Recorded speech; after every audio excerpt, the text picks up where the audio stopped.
Good afternoon. Good afternoon. Shitana, thank you for giving us an opportunity to come to your institution so that we can be able to continue with the chronicling of institution across East Africa as East Africa goes through its 25th anniversary. The first question, Professor, is how was your academic journey from Tande to Iwate University? Thank you very much. That's a very long journey that I made through academic. Tande was my primary school. It's in Kakamega County. And I started there through the old system, which went up to standard 7. So after Tande, I moved to Lubinu Secondary School, which also is in Kakamega County, but in Mias division. There I studied from Form 1 to Form 4. From there I went to A-level. We had those days the A-level system. A-level I went to Kapsabet Boys.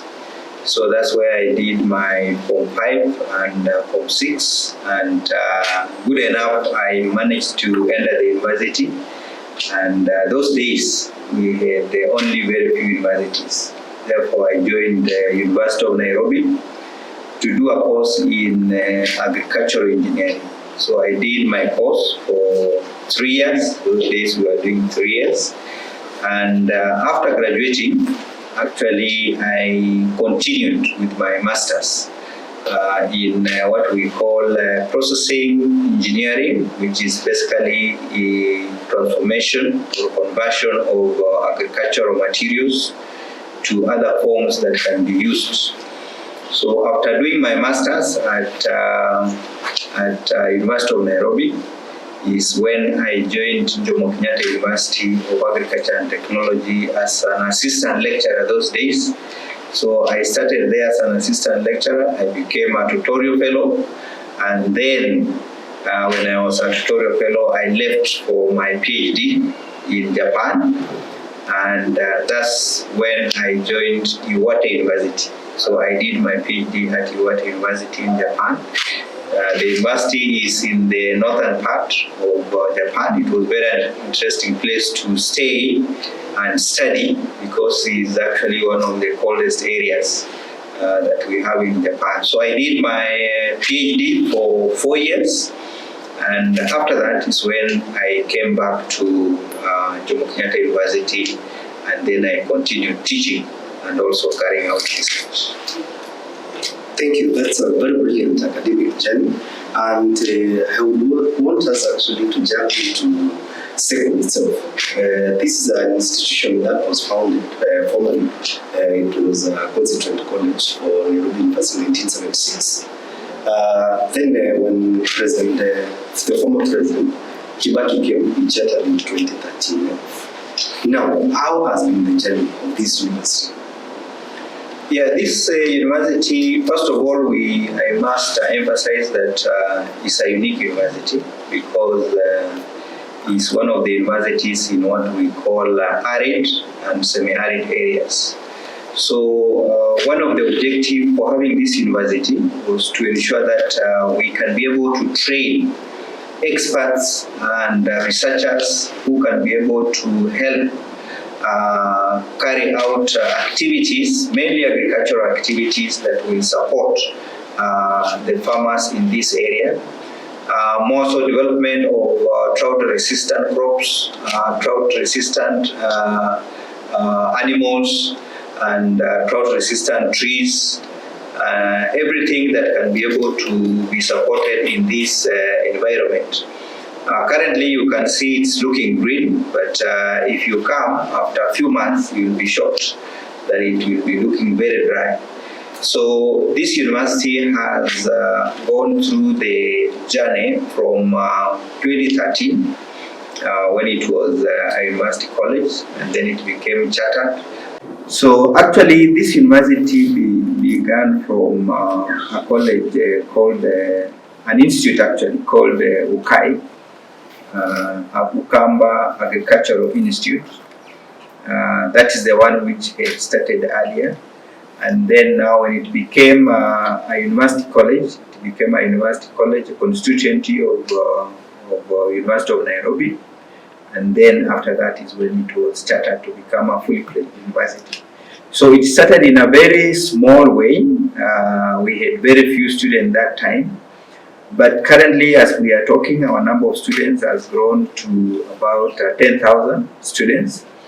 And also we are having almost 500 staff members. And we have 8 schools that are currently running. One of our latest schools is in law, which is actually has attracted quite a number of students. And because we are agriculturally based, and we have a mandate to ensure that we can promote agriculture in this region, we have also the School of Agriculture and also Environment.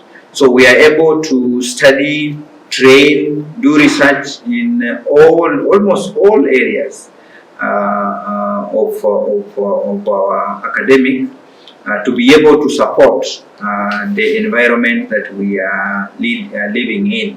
We are also working very closely with the society, the community which is around us. So we have been able to engage our farmers in terms of crop production, animal production, bee production, tree production.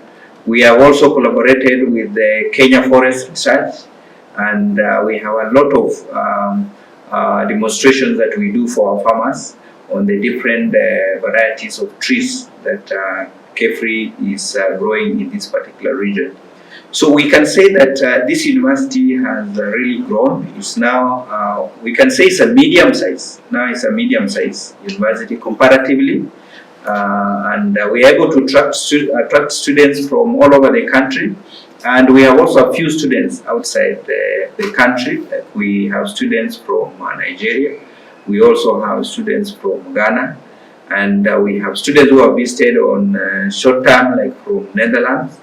So we are working with other institutions also to ensure that we continue to grow as a university.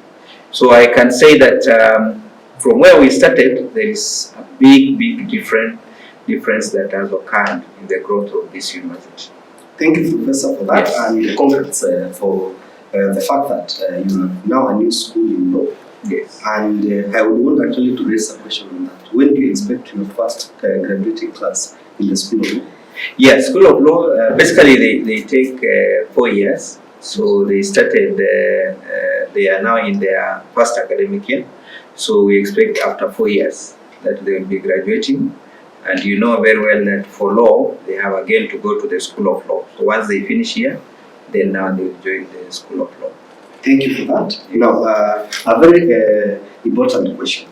Now, there is the admission process. How is the admission process for a student who has done, and I believe first actually we have, I believe the last classes of the whole system before CBE comes into process. Now, I would want to understand the journey of a student who wants to join Seku University right now and 3 years from now through the CBE process. Thank you very much. It's good to note that the system is changing, but the process for joining any public university actually is more or less standard. Long ago, we used to have the students apply to join universities when they were in school. But that system has changed a little bit because we have now the what we are calling COUPS, the Kenya Universities and Colleges Placement Services, which now allows the students to apply when they have finished and they have gotten their results. So if you have a student who has done Form 4 and they have a C+, they will now go to COUPS website and decide which university they want to join, which course they want to join, and then they find out do they qualify for that particular course. Now, for example, they qualify for doing law at Seku. then they apply for that particular course. Usually they are allowed to apply at least 3 courses, so that you don't, if you miss one, then you can be able to get another one. For example, law may be very competitive in Seku, but it's not very competitive maybe at University of Nairobi. So if you miss to get law in Seku, you can get another course in Seku or even in another university. So they have that option now, which is quite open. They can decide which courses they want to do in which university. Now, after they have chosen and they qualify, then KUPS places them in the university where they have qualified. So if they have qualified to come to Seku, they are now placed to come to Seku. Now, KUPS gives the names of the applicants who have qualified to Seku. Now, what Seku does, it simply prepares an admission letter. So we prepare an admission letter, and then we give to that student, and then that student is able to report to Seku. Okay, that's a brilliant one. Now, still on admission, do you offer flexible studies like online learning? And how many programs like you have given us, the 8 of them? Do you offer online all of them? And still on the same, can a student have a flexible option whereby they can do like you are doing law for the 4 years, whereby you are given an option to do both brick and mortar, whereby you have to come to class, and also online? I must say we have not fully ventured into online programs. In fact, we have just launched the Odell program, which actually this semester is when we advertised for our first students.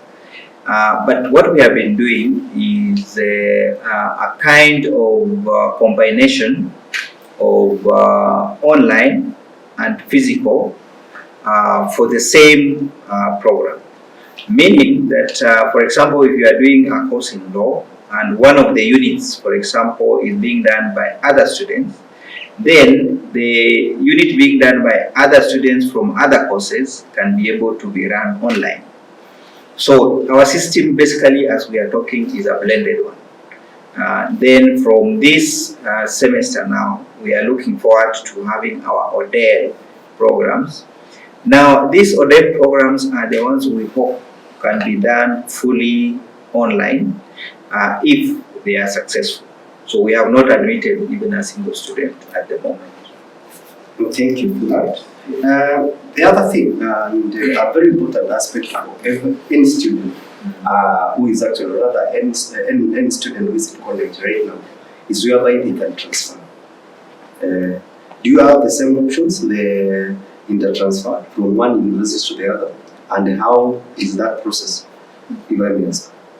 Yeah, actually transfer is allowed by KUPS.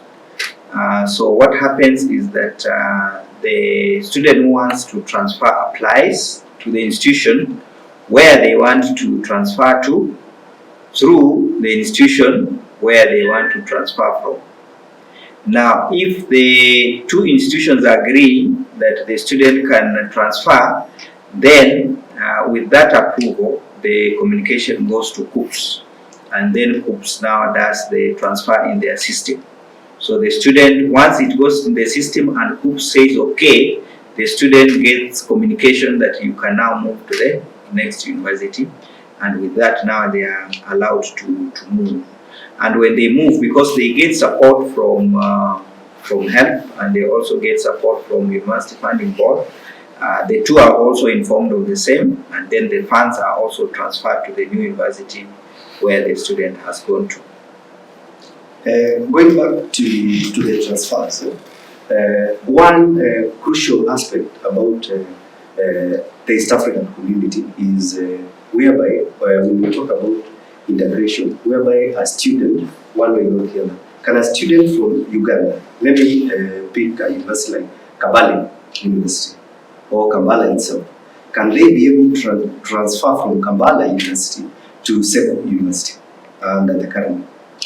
Yes, currently already the Inter-University Council of East Africa has developed a qualification framework which now helps students from other countries move and can be able to study in other East African countries. So at the moment, you simply now compare the qualifications, for example, for a university in Uganda. Then now you compare with the same course in, let's say, Seku, and then you see if the matching is okay as per the recommendation of the East African University Council framework. Then if that is okay, that student can be able to transfer. So that opportunity now is open. And in fact, I think last year, towards the end of last year, we were asked to actually communicate if we can accept students from other countries, which we did as Seku. So we are waiting. If that takes place, then we shall be having students from other countries joining at whatever level they would want in Seku. Professor, going back to an earlier statement, one thing we have learned about your university, and one competitive advantage is on science, technology, engineering, and mathematics. And going back, actually, there was a story that read in some of the newspapers about an opportunity for female students here, the final year students, whereby you gave them an opportunity to have diploma courses on artificial intelligence so that you can prepare them for the next phase in their lives. Could you kindly comment on that for a moment for the viewers at the end of the day to be able to understand how that one came into? Yeah, I think as you have noted, the artificial intelligence is now the thing that is everybody is trying to look for, and it's because it's affecting our lives, it's affecting our daily lives. And what we did is that we had a project with the University of Nairobi, and that project was supporting girls. So we actually had girls who came to Seku, and they were being trained in the area of ICT basically. And one of the areas that they actually looked at was in artificial intelligence. And this is because, as you know, girls generally run away from technical things. So to be able to encourage them, this project took an initiative to consider the girls from all sectors in secondary schools, those who are doing jobs, those who are working in different places, and gave them this opportunity to be able to learn and improve their skills in ICT, and also be able to learn about artificial intelligence and its application, so that they can be able to either grow in the trainings that they are doing, or support the kind of work that they are already doing outside.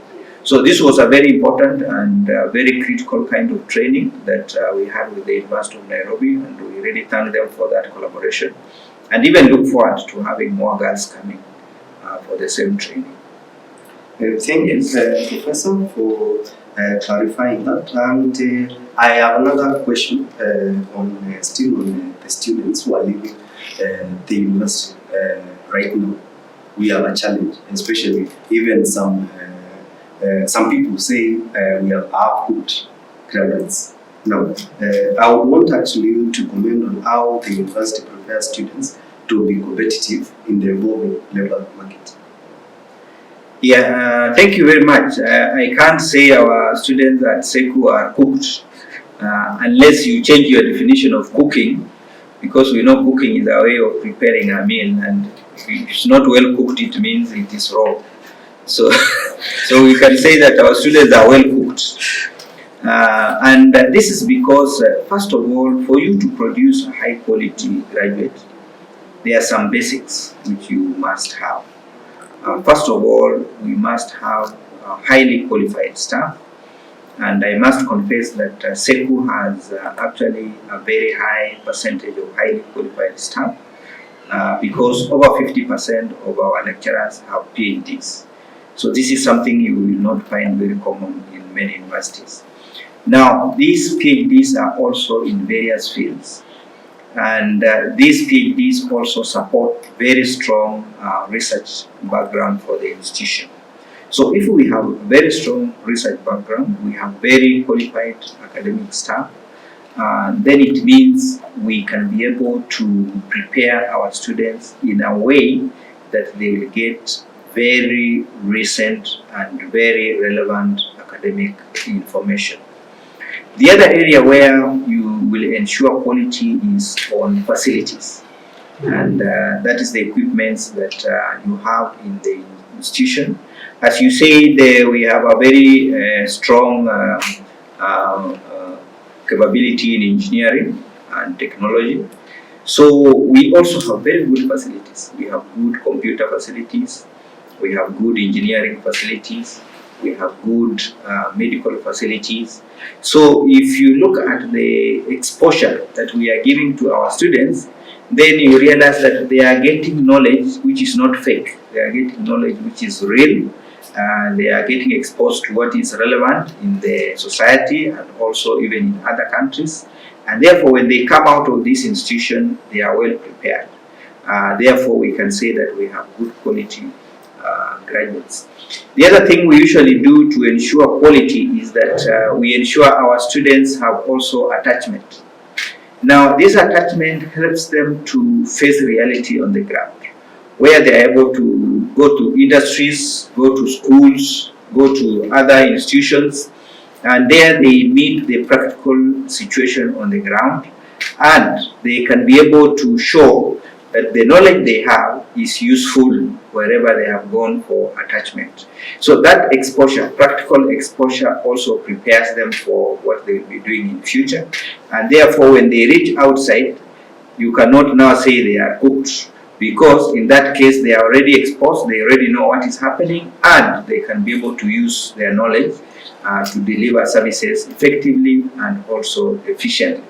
So the other thing which is also very critical is how we interact with other people, and that is through collaborations. And you remember I mentioned that we had some students from other countries. We have even students from European countries. Now when these students come, they also interact with our students and increase the scope of exposure.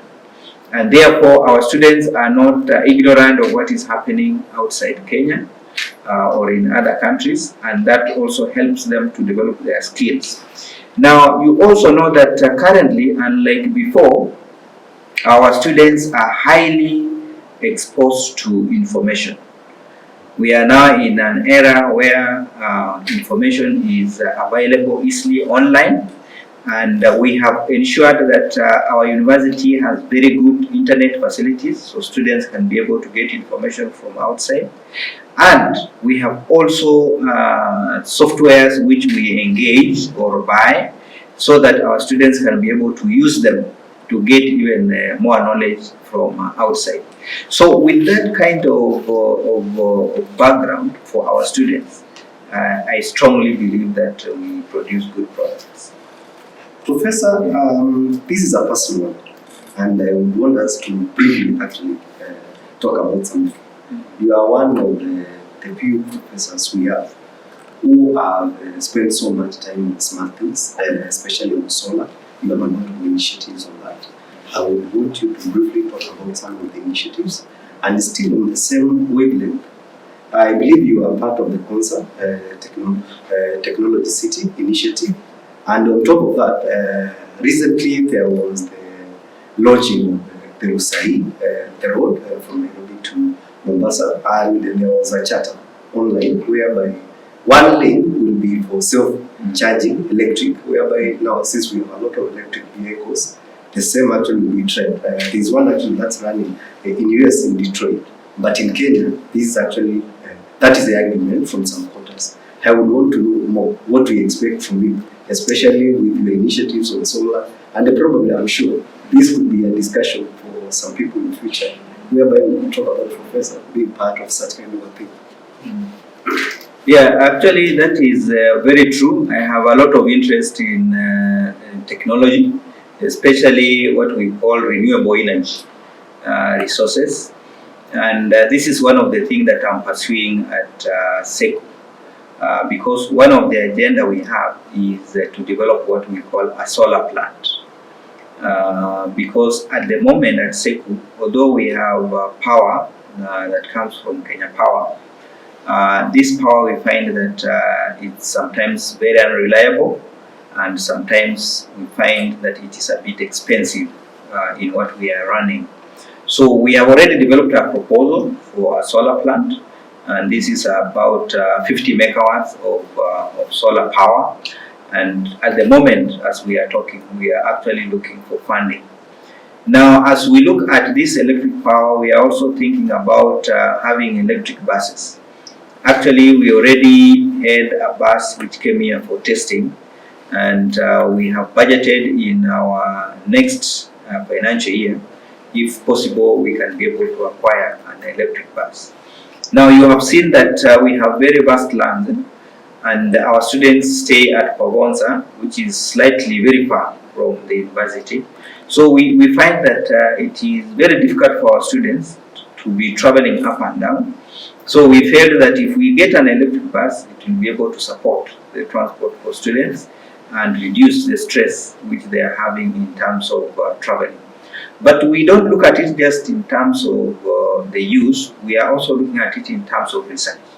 So when we get the bus, we'll also be researching on the technology itself and seeing what can we improve so that we are able to increase the efficiency and also adaptability of this technology for electric buses. So this is something which we are pursuing very seriously.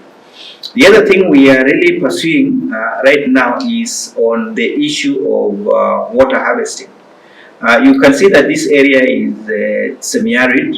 If you look at it now, you may think it is not arid, but it can be very dry sometimes. So we are thinking of how can we improve water harvesting from rain by having more reservoirs for storing water from our roofs, and then having also what we call sand dams on our seasonal rivers so that they can be able to store the water, and also having what we call earth dams to be able to preserve some of the water that we get from the rain. So this is an area which we also want to pursue.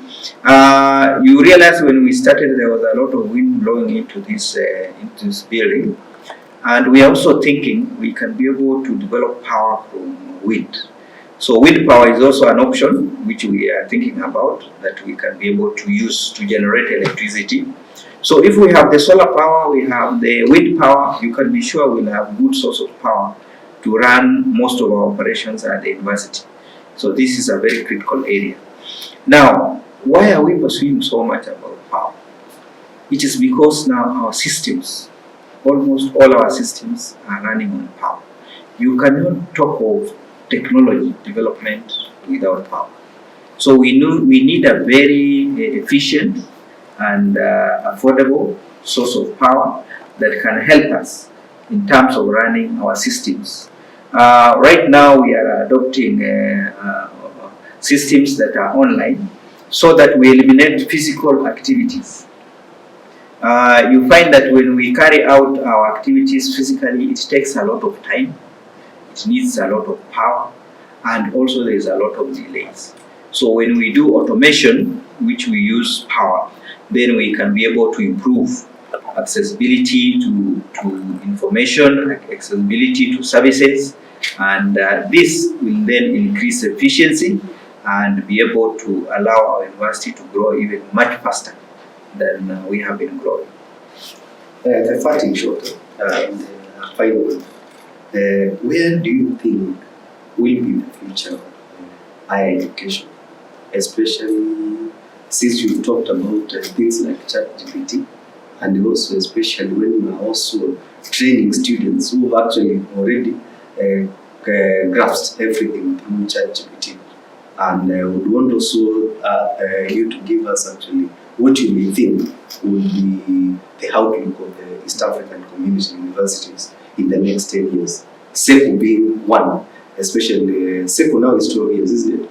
From 2013. So by the time it turns 25 years, just like East African community. To me, I think the future of higher learning will even become better than now.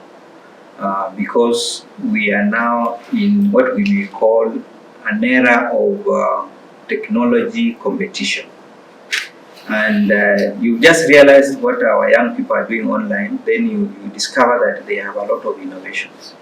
Now, these innovations may be mainly on social media, but they are also going to come down to other innovations which are going to help our institutions. And these innovations can be sustained through higher education. When you leave them without any leadership, then the innovation will finally die. But when you are able to sustain the innovation through research, which is done at the university, then you can be able to ensure that the innovations will continue growing, and we shall continue to have even new and even greater innovations taking place. And therefore, without setting ourselves for that future as a university, then our future will be blank. But since we are now on the runway, moving with other countries and other institutions, then we are looking forward to flying together in terms of the technology changes and also playing our role in contributing to innovations. As you have said, the innovations like ChatGPT are making a lot of difference, but I hope you know that now DeepSeek has already overtaken ChatGPT. So things are moving so fast, such that as an institution we need to see what is our place, what role are we going to play. And I think that's why we are now training our students in ICT, so that they can become members and part of the developers of these programs that are now changing technology in the world. For the East Africa, I think the good thing is that now we have an organization, the Inter-University Council of East Africa, where I am actually a committee member, is now bringing our universities together. It has already developed programs and policies which are now bringing our activities together so that we can link. If we have technology in Seku which is going to be beneficial to the East Africans, we are able to share with the other East African countries. We are also able to share our staff. There is a staff movement that is done in East Africa from different universities, so they get exposure in what is happening in other countries. And I'm thinking that soon we shall also have the one for students, where our students can move to other countries and they are able to carry out research in those particular areas. So I think we are moving in the right direction as a university and also as the East African community. And this, I believe, has been taken very seriously by the East African governments. And therefore, as we look at the new technologies, changes in the new technologies, and adopt them, and also enhance the same in our universities, then we can be able to stand with the new changes in the technology. Thank you, Professor, for your time. And we also congratulate you for the work you do in retooling the mindset of the future of our young kids and students. Thank you for your time. Thank you very much. Oh, welcome. Karibu sana. Asante. Asante. Thank you.